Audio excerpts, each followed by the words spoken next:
and we want to thank you for joining us tonight with this week's Citizens Climate University, a weekly webinar program of Citizens Climate Lobbies that provides CCL supporters with access to in-depth training opportunities on topics related to effective climate advocacy and climate change. I'm your host, Brett Cease, and tonight's topic is planning your meeting with Congress. Lobbying can be both exciting and intimidating, as we know, and being prepared is one key way to reduce that anxiety. So join CCL Field Development Director Elli Sparks for a training tonight that's going to walk us through CCL's step-by-step process for preparing for your meetings in Washington, D.C. with Congress and their staff ahead of this November Lobby Day. Let me quickly introduce our wonderful speaker tonight, and then I'll pass it over to her. Elli Sparks is Director of Field Development for CCL and committed to the success of CCL volunteers working to start new chapters in communities across the United States. Elli hosts CCL's weekly introductory calls and trains volunteers around the world to lead climate advocate training workshops. She also worked closely with volunteers in coal and agricultural communities, ensuring that all voices find a place at the solutions table, a passion founded on her own family roots in Appalachia and rural Maryland. Our agenda tonight is very straightforward. We're going to have a chance to start with research tips and a background behind how you're actually going to start your actual meeting planning. We'll then show you CCL's toolkit to help walk along the way. We'll talk about meeting roles, as well as highlighting the power of practice, and then we'll put it all together with an actual sample look at how this looks in a meeting. But the key thing I'll also just highlight here before we dive into the lesson is that it's really important to acknowledge that for many of us, getting ready to meet with our members of Congress can feel like an intimidating process. And I think Hollywood at times hasn't helped us with the most accurate window in.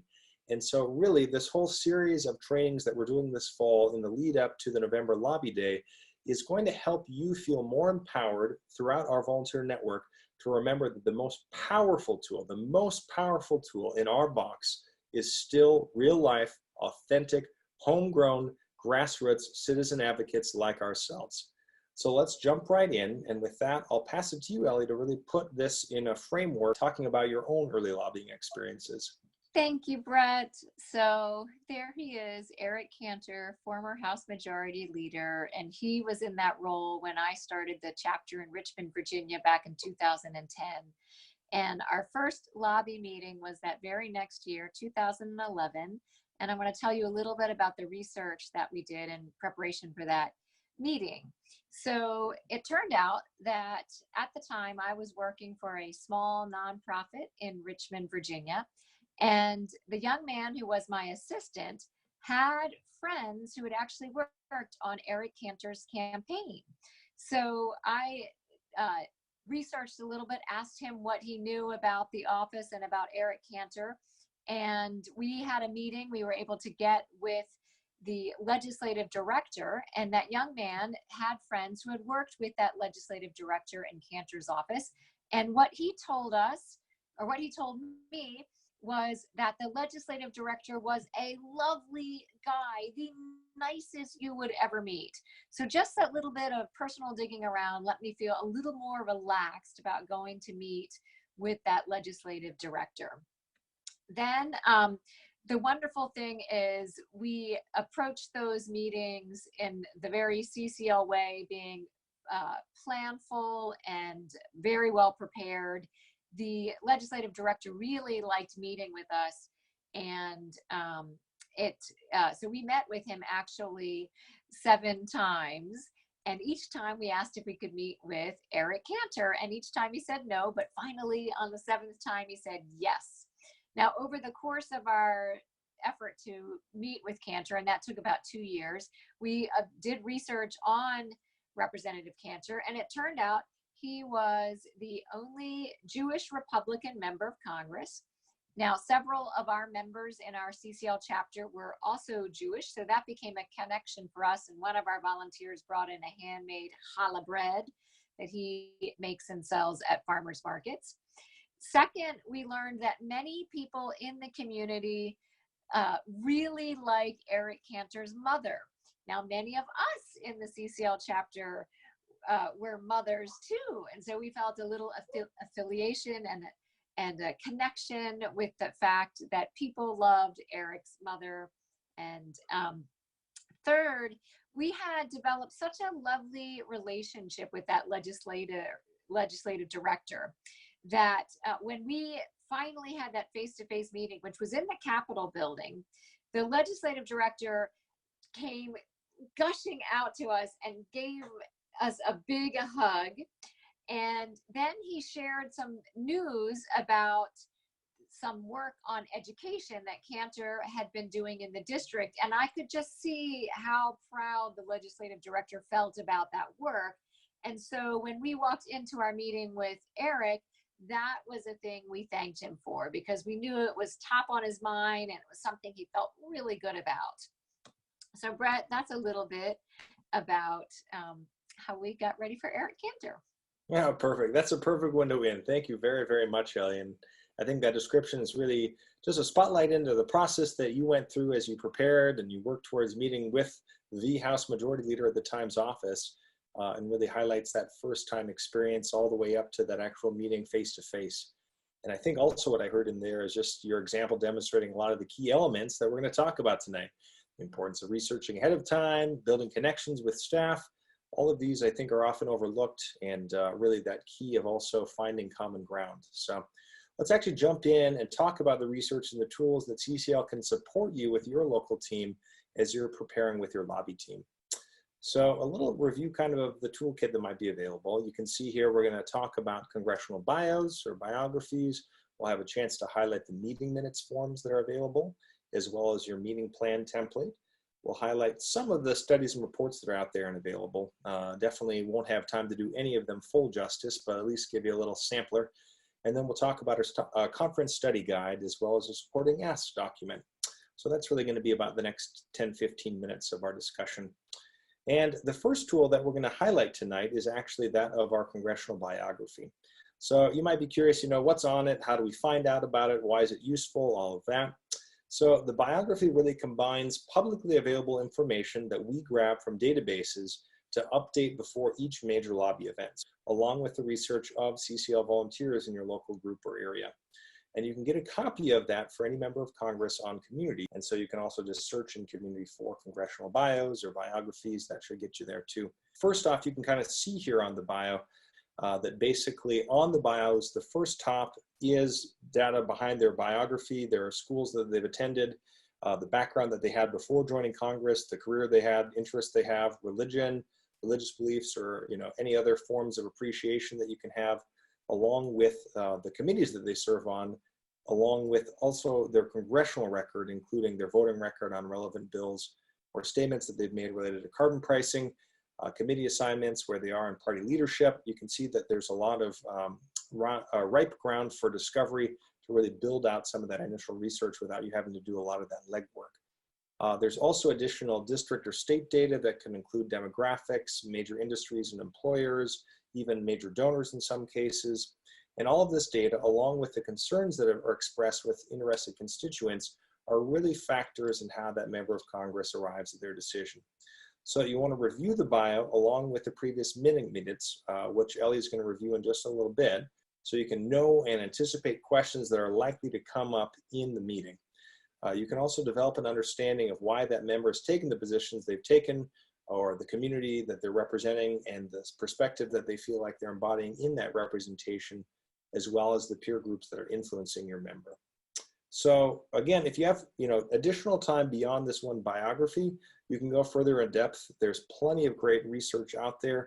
We recommend in particular 2 sources: checking out your actual legislator's website. You can often find that just by typing in their last name, .house or senate.gov. And then also checking out a great website called GovTrack. That's G-O-V Track, T-R-A-C-K. To do additional personal work, you can see all the bills that they've been introducing or co-sponsoring, reading more about the stances or public, again, testimony that they've submitted, as well as any other potential connections that you have in your network within your own lobby group. And so just to show you kind of how you can find these in Community, you can then basically click on that link that goes to the member of Congress bios. You can see this is what that screen looks like on the Community page. And then you see down here at the very bottom, there's a link to either the Senate or the House bios. You can see the Senate view here at the very bottom that my little menu is obscuring. If I click on that, it's going to pull up a Google Drive file. And this file is populated with all of those members of Congress bios. If you have a slower connection, sometimes it takes a while to load. And so to help you do that, you want to scroll down to the very bottom of the list and it will auto-populate more and more. And you can run, a search and do Command F or Control F to find a specific last name to help you winnow your search if that's easier. And say when you found your member, you can then click on that specific file and it will show a print view for you then to decide if you want to save that or if you want to print it out. And in this case, I'll have clicked print, and you can see then that it will queue up your printer sequence for you to be able to access that with your own computer.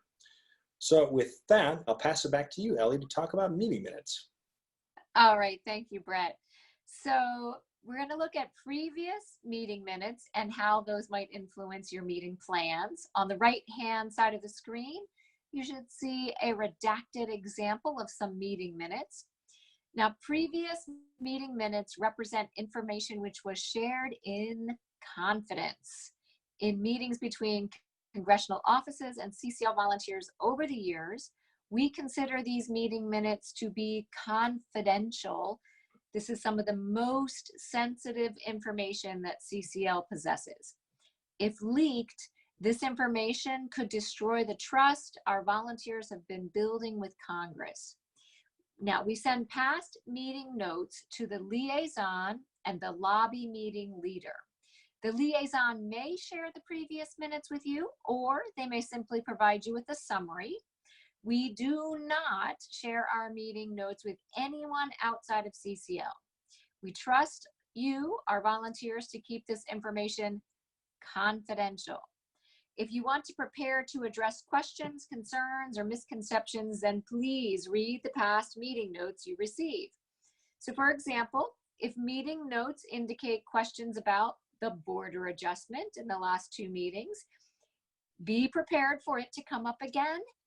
Acknowledge that you understand the border adjustment is a concern you take seriously, and be ready to provide answers to any questions they might have about border adjustments. Or if notes show that a staffer expressed concern over the cost of collecting the fee and distributing the dividend, then you could research that question and be prepared to address it in the meeting. Now think of this analogy. You're in class and the teacher starts to drop hints. You might see this material soon, or this section is important, and somehow that material magically appears on the test, right?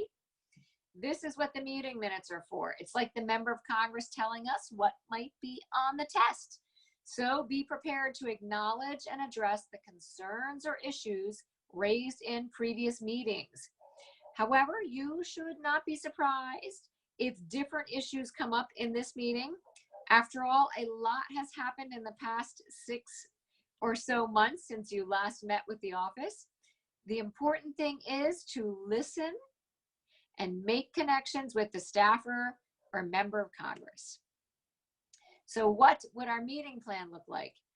Fortunately, you might also get some help cramming for that test in the form of a meeting plan that the liaison and groups closest to the member have put together in preparation for a meeting. So others might be helping you with that. And it will feature the following 4 elements, which we will go into more detail in a little bit. Primary goal, appreciation, supporting ask, and plan for the discussion. So I'm going to turn it back to Brett to talk to us about additional studies and reports. So Brett, back to you, Brett. Hey, thanks, Ellie. Yeah, and the meeting plan notes, again, this is coordinated by the liaison or the leader for your meeting in November. So if this is your first time in DC, do not feel like that's your responsibility to have to look for. This is just another support tool to make sure that the full team's on the same page. But that's going to be something that you can look to them to take leadership on. The other thing that we wanted to highlight here is additional studies and reports. So CCL, we've been around the block for a while now, and we have many different studies that, have either been commissioned by us or other important organizations like the Department of Treasury that you can use in your preparations for lobby meetings. So a lot of these are available on this screen. You can see here, if I click on Community's homepage, the very top white toolbar, kind of that main menu, has one option called Resources and Training. If I click on that, you can see a drop-down menu that includes all resources as a link. And then if I click on that, what happens is I get connected to a Studies and Reports tab. If I scroll down on that Resources page, it's a little bit further down there below our levers categories, but keep scrolling down till you see the Studies and Reports category. And from there, you can see many of these different topics. And I'm not going to talk about each of these tonight just because we won't have time to do them all justice. But you can see here, again, the REMI reports regional summaries, the district data available or state level data for household impact studies. We have a dividend delivery study, the Treasury Department's carbon tax analysis. We also have studies that have looked at the Energy Innovation and Carbon Dividend Act as a data set. We have a review of all the other carbon pricing bills in Congress out there. And what I'd love to do is just show two of them as particular things to consider. So the REMI study, if you haven't heard of this before, is really a macroeconomic examination. It looked at the climate, the fiscal, the power, the demographic, and the larger economy's impacts of a steadily rising fee on carbon-based fuels, and then with that net revenue from the fee returned to households. And so you can see that we have regional summaries of the REMI report as well as a national summary, and that's still a really great source of looking at macroeconomic questions.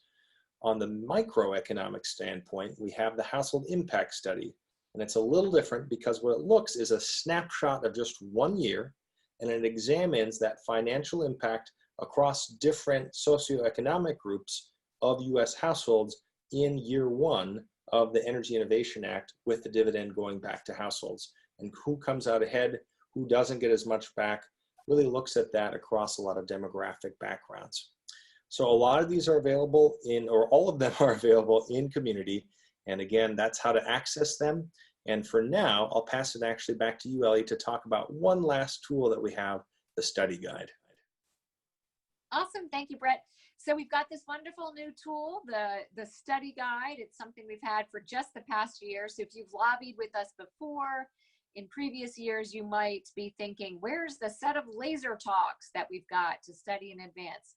We don't have that set anymore. Instead, we have this wonderful study guide, and it will help you build your content knowledge and your key listening skills. Now, we have found that meetings go better if we stop and ask what they are thinking after we have shared information on a topic. And doing that allows us to strike a good balance of listening and sharing information.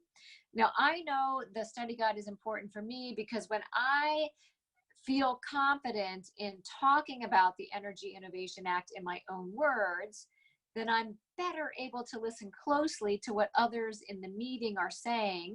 I won't be distracted with thinking, am I saying this right? Am I saying this right? How do I respond? So I'm able to be present if I've got my information internalized.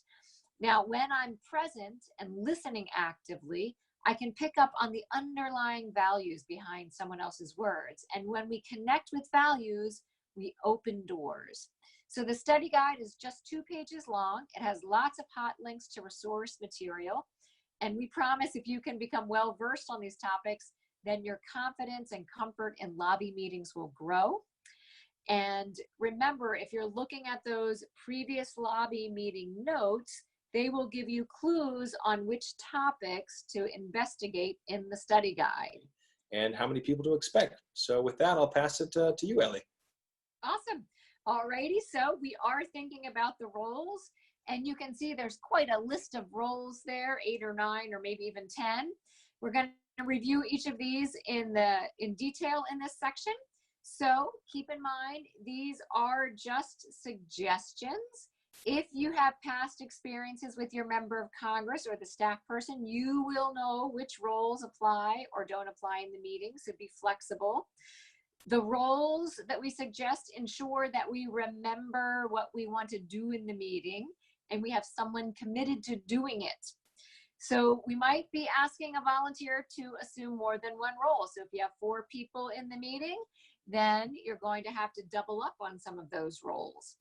And we want everyone to feel comfortable to contribute during the discussion. So that discussion role is one that is assumed by more than one volunteer in the meeting. And let's look at each of these roles. So first of all, the leader. So we'll look at leaders and liaisons. We have one CCL volunteer who has offered to be the face of CCL in a particular congressional office. We call that person a liaison.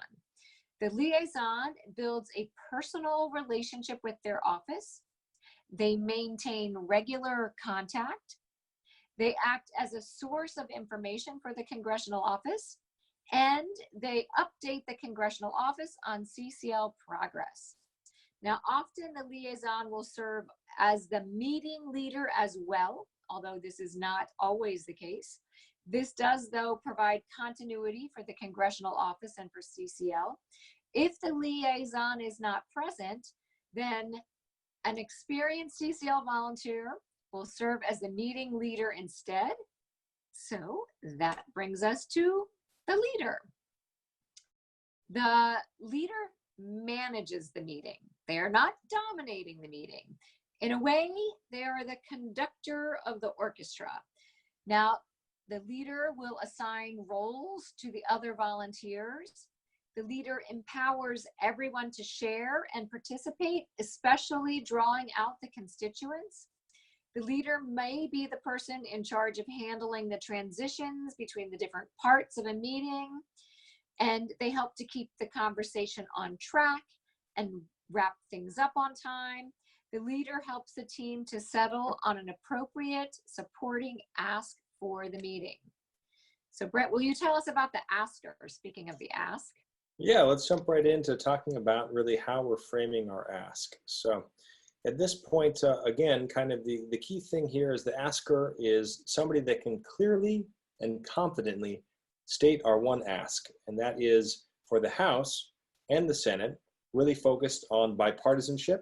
On the House, we're focused on co-sponsorship of HR 763, the Energy Innovation and Carbon Dividend Act. And in the Senate, it's focused on making climate a bridge, not a wedge issue, because really this is what the DC team feels is the most helpful way that the Senate can move forward on the bill being reintroduced. So that asker role essentially is there to make the ask, listen carefully, seek understanding, and then respond directly.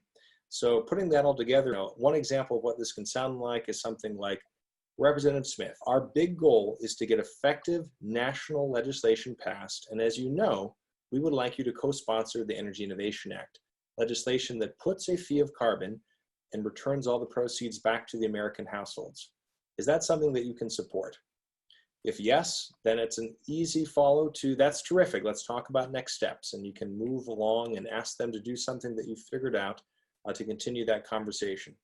And if no, continuing to find out additional information about what their hesitation might be, again, framing it such as, could you please tell us a little bit more about what you'd need to be able to support this, or could you tell us more about, what specific objections you have about the proposal? And it's really key to acknowledge that many members at this point may not be ready yet to fully commit to co-sponsorship. And if they aren't at this point, you're in luck because we have many other supporting asks. There's a real clear way that we can build out from there. And so one way to kind of distinguish what we're talking about between our primary ask and supporting asks is what you can see here on the actual slide right now. So with the primary ask, you want to swing for the fences and be bold. You don't want to talk yourself down as you negotiate or have kind of a weaker offer or kind of a tepid response. And you want to make sure to wait for a clear and direct response rather than assume that you've heard what they've said without fully listening and exploring their reaction. Now you can think on the other side as supporting asks being steps forward. So they're little bite-sized chunks to move your member up that ladder of engagement. Elli likes to frame this as looking for that next date. You're in a relationship, you want them to get to say yes to something so that you have a chance to go back and go to that next restaurant together or whatever you'd like to say. And so with that, to specifically talk about this fall, those specific and actionable steps, we actually have some legislation of interest that we're including as our supporting asks. So CCL has identified 4 bipartisan bills that have all been introduced in Congress this session that could be useful supporting asks. And our primary objective in promoting any one of these bills is to really encourage bipartisanship on the topic of climate change in Congress. So these bills are complementary to the Energy Innovation Act, and they address policy issues that a carbon price doesn't. And CCL is not formally endorsing these bills, but believes that they're worthwhile for members of Congress to consider and will move that needle in the right direction. So you can see that each of these bills descriptions are actually available in community on the supporting asks page, and I'll just put that link in the chat right now so you can follow along with me if you're interested. And a reminder also that you can follow along with our slides tonight. I put that earlier in the chat too. But here's those 4 bills. So the Use It Act, and you can see these all have really catchy, creative acronyms often to describe the policy's focus. Use It Act is utilizing significant emissions with innovative technologies. And you can see here that it's a bipartisan, bicameral bill that supports really this key focus of the development and demonstration of actual practical carbon capture and removal technologies. It's got over 37 co-sponsors, Democrats and Republicans in the House, and 16 in the Senate. And at this point, the other key thing is that carbon capture and sequestration refers to technologies that capture and sequester CO2 from such emitting sources as biomass or fossil fuel power plants. That next act is the Coastal Communities Ocean Acidification Act. And that act is specifically amending the Federal Ocean Acidification Research and Monitoring Act of 2009. Would require that the Secretary of Commerce, through NOAA actually, is responsible to update or report at least once every 7 years and assess the impacts of ocean acidification on coastal communities. The Disaster Act has actually already passed the House, so this is a great Senate ask, and it requires the Office of Management and Budget to submit an annual report to Congress.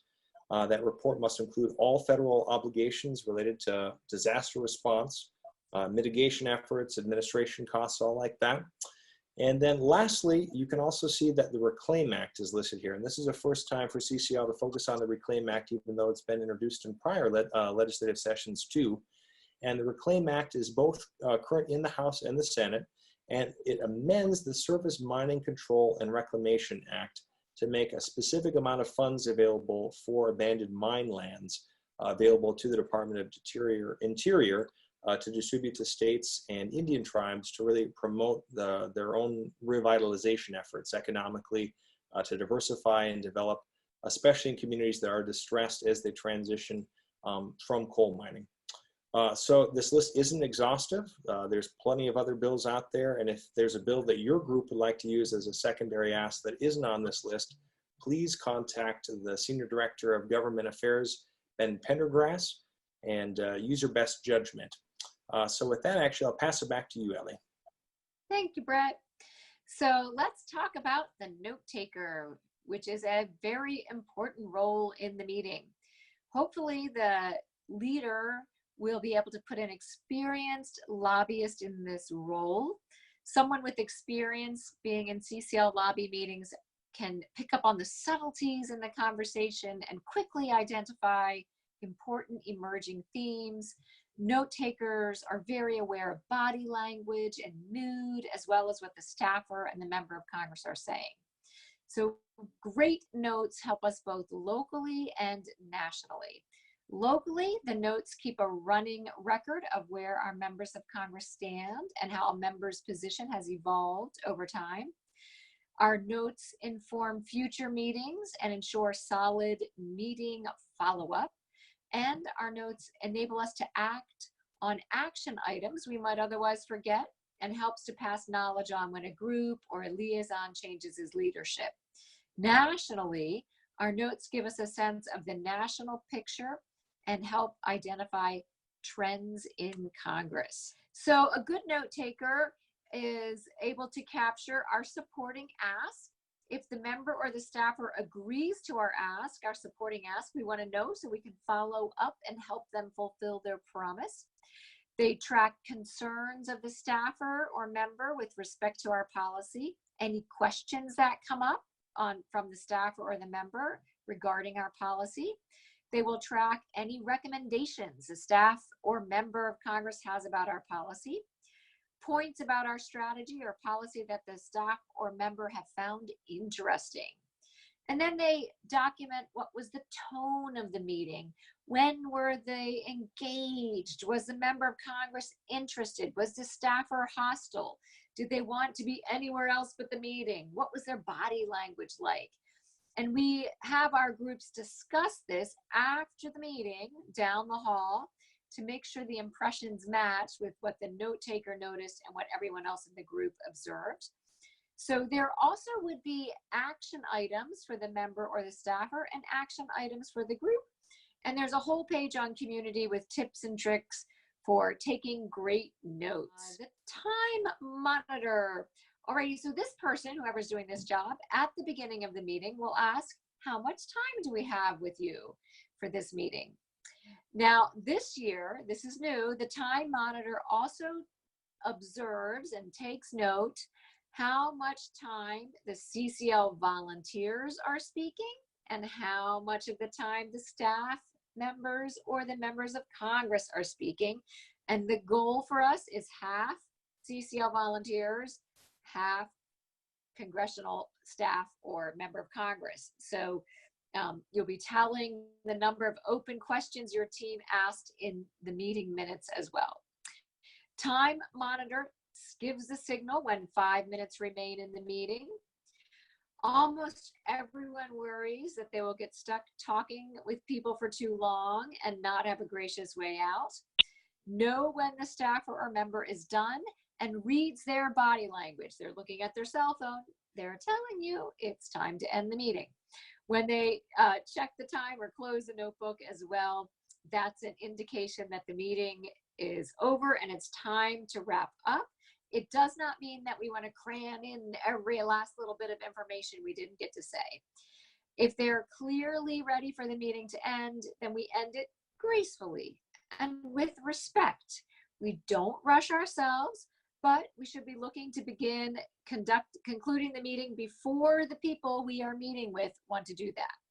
We want to leave them wanting more and a reason for us to come back for another meeting. We think it's extremely important to give plenty of listening space and focus on the member of Congress or the staffer.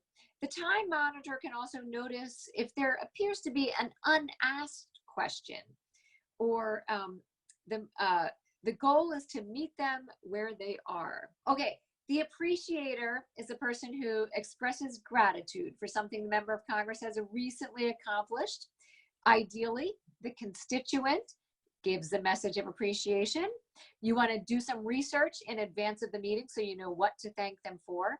And it has to be something you genuinely appreciate about them. This sets a positive tone. It disarms folks. It takes the chip off of our shoulder when we go into those meetings. The follow-up. So I love this little saying, if a tree falls in the wood and no one is around to hear it, did it make a sound? What about a meeting in DC? If no one follows up, will anything happen? So in general, it's the liaison who does the follow-up and carries the relationship forward. Sometimes another constituent might be a better fit. And occasionally there's a different person on the team who may not be a constituent, but they just happen to click with the member or aide during a meeting, and that person may be the best one to follow up. So the follow-up person drops off the thank you card on the same day, ideally including a local photo. And looking at the notes, the person who does the follow-up identifies specific things that we agreed, CCL volunteers agreed to do, or that the member of Congress agreed to do for us. So we identify both of those. And the person doing the follow-up is politely persistent with the staffers or the member of Congress's office These offices are very overwhelmed, and they actually appreciate persistence about once a week and being reminded of what they committed to doing. Lastly, the leaver. This is the person who leaves the one-page ask behind. Our one-page ask is the only thing we leave behind. Remember to leave it behind. You might bring other materials to your meeting, but don't offer to leave them behind. They've got too many papers already. As we looked at that in Lobbying 101, congressional offices have received anywhere from a 200% to 1,000% increase in constituent communications in the past decade alone. And by law, members of the House have been limited to 18 staffers since the 1970s. So we don't want to overwhelm them with tons of handouts. And anyway, most staffers are millennials, and they would prefer electronic documents over a printed copy. If they don't ask for a specific resource, they probably won't read it. If they do ask for a specific resource, 9 out of 10 times they'll want an electronic document. So again, we only leave the one-page primary ask behind in order to prevent overwhelming them. Now, we might bring other resources to the meeting, like media packets and the booklet of faith statements or letters to the editor. You can have hard copies of these additional resources on hand to share with the staffers. Don't necessarily plan on leaving the media packets or the booklets of faith, just show them. Only leave if they ask for it. And we do, though, deliver those constituent comment forms and the leader letters, and we definitely leave those behind. And I think it's nice to put the most sincere letter on top, so you might read through them a little bit in advance. And you might even want to read an excerpt from that beautiful letter aloud to the staff person or member of Congress. And you can probably rest assured that they will read some of those letters that they get from local leaders and voters. Now, that's your team. After you're done and you leave the office and shake hands, we want you to scoot down the hall. You can see they're away from the office for a debrief. Do not stand near the door because you will be sharing some of your feelings and emotions, and you don't want that echoing into the member's office. While the meeting is fresh on your mind, the note taker reads the notes aloud to the other members. Everyone confirms the follow-up. Who is going to write and deliver the thank you card? Maybe you'll just pass it around right there as you're standing. Who will file the meeting online? Who will send requested information to the member or staffer? Who will add a post about your visit on social media? Who will plan to generate a letter to the editor that mentions the member of Congress fondly by name? We forgot to mention that before you exit the office, invite the member of Congress or the staffer to stand with you for a photograph. That's always a lovely thing to do as well. So many volunteers bring some thank you notes to the lobby day, and during that brief debrief, you can pass a thank you note around and people can sign their name, and someone will pop it back in and give it to the receptionist.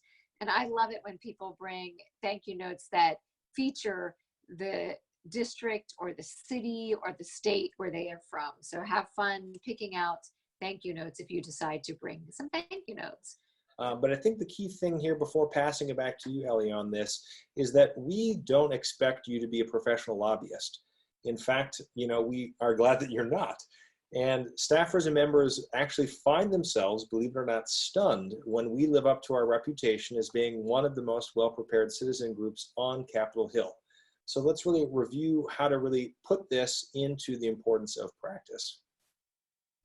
Awesome. Thank you, Brett. So we demonstrate our respect for their time when we have done some practicing in advance and we've got a clear meeting plan. You can practice the prompts in the study guide. We don't want you to arrive capable and let you in the meeting. It's not a lecture, it's a relationship. if you can, carve out a little time to practice with each other before or during the DC conference. If you have that opportunity, you will go into your meetings with more confidence. You will be confident about your own abilities, but also have confidence and trust in your teammates. So practicing ahead of time allows you to learn which issues your teammates are well versed in so that you may defer to them when appropriate. And when the members and staffers see you working together smoothly, they will come away even more impressed by our capacity to make things happen. Bingo. Yeah. So let's kind of just talk about what to expect in terms of having time to practice at the conference or at the Lobby Day here in November. So we have a whole Preparing for Lobby Day training page. Again, we've highlighted a lot of links that are actually central to that specific page. They all kind of come from this Grand Central training location. And you can plan to have your schedules, your member biographies, and your meeting plans to those who are going to go to DC the week before the conference on Thursday. So for this coming November Lobby Day, that's Thursday, November 7th. Your team lead will coordinate scheduling with your team's time to practice ahead of time. And this can look anything from scheduling ahead of the actual arrival to DC. You could meet on Thursday or Friday evening on Zoom. There's free lines that you can have personally. We can also help coordinate, or your state or regional coordinator can help coordinate with one of their lines. So you can familiarize yourselves even before you meet in DC. That's always a great recommendation if people have the time. And then as your team arrives in DC, we've got specific rooms that we're going to be able to meet with as you get onboarded in, to the Sunday evening throughout the whole day, actually. And those 3 rooms for the actual November conference are the following 3 rooms, and I can put them in the chat as well. But it's Chairman's, Calvert, and the Presidential Board room. So you'll be able to highlight those as well. This will all be available as well in your final email review. We're just giving a super early preview. And then we actually have designated meeting times during our actual conference programming on Monday. So you'll have a chance to meet depending on the time that your meeting starts on Tuesday during a breakout time on Monday. And that's all available on that link that I sent. So again, if you have any questions after November 7th about your schedule, so this is far in advance, you can ask Amy Bennett, but make sure to wait until you get your schedule to ask her any questions. And we do recommend even checking in with your regional or state coordinator ahead of asking Amy, since she's going to be really busy during that time frame. But just again, the key is to practice as a team, but also do your part practicing on your own. There's a great approach that our executive director, Mark Reynolds, does. He calls it mirror work. He looks directly right in the mirror and he says his lines and he practices till he feels comfortable delivering in a really casual way, so that you can also get that practice ahead of time. And also just being ready to be flexible. Like Elli already highlighted, one of the key elements is being adaptive. So following your team lead in the meeting and being ready to think on your feet is really essential. Meeting is one step in really having a process of winning over allies. And what isn't accomplished in that one meeting that you have can be worked on the next day. So as long as you leave them feeling with a positive feeling about who you are, we've really been able to build that relationship further. So with that, we are at the end of the webinar. We're almost done with the training. And before going to final questions, we'll close actually with a setup for a practice communications exercise. So with each of these lobby training webinars leading up to the November Lobby Day, we're including a really live demo section so you can kind of highlight some advanced listening and communication skills. So the precise topic or content of our actual activity tonight isn't the important part. What's actually important to key into is the adaptive process that Elli, our CCL volunteer in this demonstration, uses to draw out more information from the person she's meeting with, who will be me. So I'm playing a member of Congress, Elli's the CCL volunteer, and the situation is Elli has just mentioned the Energy Innovation Act to me. So with that, I'll say action. So we propose a fee on fossil fuels, starting low at $15 a ton and steadily increasing every year. I'm sorry, I actually should say that I am not playing a member of Congress. I am playing their staffer, and there's no way that my boss is going to go for that. No way, not interested. Well, thank you for your honesty. Can you tell us more about what's behind that no way? Sure. We get that we need to do something, all right? I think that's a pretty standard position now. However, I know that my boss is really concerned about the emissions increasing in China and India. If the US is going to be the only person that actually does this, it's going to kill our economy at the expense of everyone else, or at It our sounds, expense for the benefit of everyone else. oh, yes, thank you. It sounds like supporting American businesses is important to you and your boss. Yeah, definitely. We need a strong business community here domestically if we want a healthy economy. And we already know this. China has tons of people willing to work for lower wages, outcompeting us and putting us at a manufacturing disadvantage. So if we increase our energy costs, then more businesses are going to be bound to move overseas. Well, keeping business here is important to me as well, so thank you for mentioning it. Do you have any thoughts on how the US might get China and India to come along? Well, we certainly can't regulate China, and subsidies don't cross borders either. I've been scratching my head on that question too. It seems like through regulation, we are already raising the costs of energy here in the US. Yeah, we'd love to actually find something that levels the playing field for US businesses rather than just a regulatory approach. Ooh, we really appreciate the conversation about a level playing field for all nations because it's something we've put a lot of thought into as well. Would you like to hear about what we've learned? Sure. So we'll break there. And hopefully, again, just even in this little nugget, what you've picked up on at least a little bit is Ellie's asking questions to draw out more information and having a dialogue with me. She did so to determine really my underlying concern about the China comment. She agreed with the value that I framed in this dialogue to seek out common ground, and she asked more clarifying questions before asking as well for permission to proceed. So think about how that different conversation may feel, especially if after my China comment, Ellie were to have launched right into some data or information point about the world moving forward without us. Would have felt much more adversarial. And instead, she steered that conversation towards common ground, and before asking for permission to proceed, she shared what she learned after that. So I'm more prepared in that stance to hear what she has to say next. So with that, and I think if you're to summarize this whole training on a 3-card summary tile, it's this: be prepared, be focused, be engaged, right? You want to be clear with your ask. You want to connect it locally and personally and make that authentic human connection. You want to meet with members, even if it's 15 minutes. You want to be sure to deliver that ask early and be focused so you don't burn precious time as a team being off message.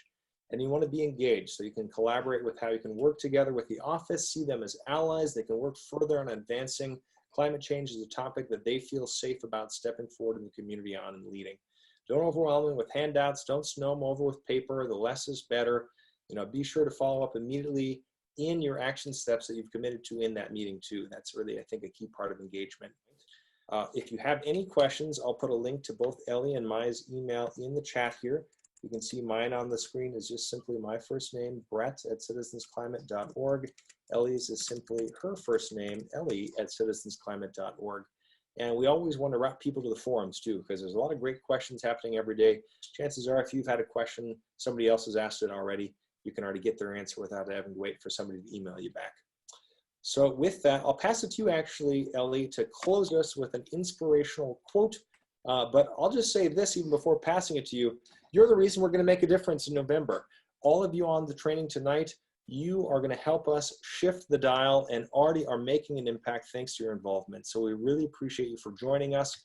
In the spirit of CCL, let's focus on somebody else's new perspective of what this organization has done for them. So our volunteer said, Citizens Climate Lobby has taught me how to be a more effective citizen and advocate. I am grateful for the hard work of thousands of CCLers around the world. You help make the vision of a livable world for all future generations into a reality. I can't think of more important work. Thank you for listening to this episode of Citizens Climate Lobby's training program. You can tune into more episodes anywhere podcasts are available. Inspired by what you heard today? Join Citizens Climate Lobby to advocate for bipartisan climate solutions. Go to community.citizensclimate.org to find more trainings, resources, your local chapter, national action teams, discussion forums, and more. Be sure to like our Facebook page and follow us on Twitter and Instagram @CitizensClimate. We also invite all of our listeners to subscribe to our YouTube channel for more inspiration. And together, we are creating the political will for a livable world.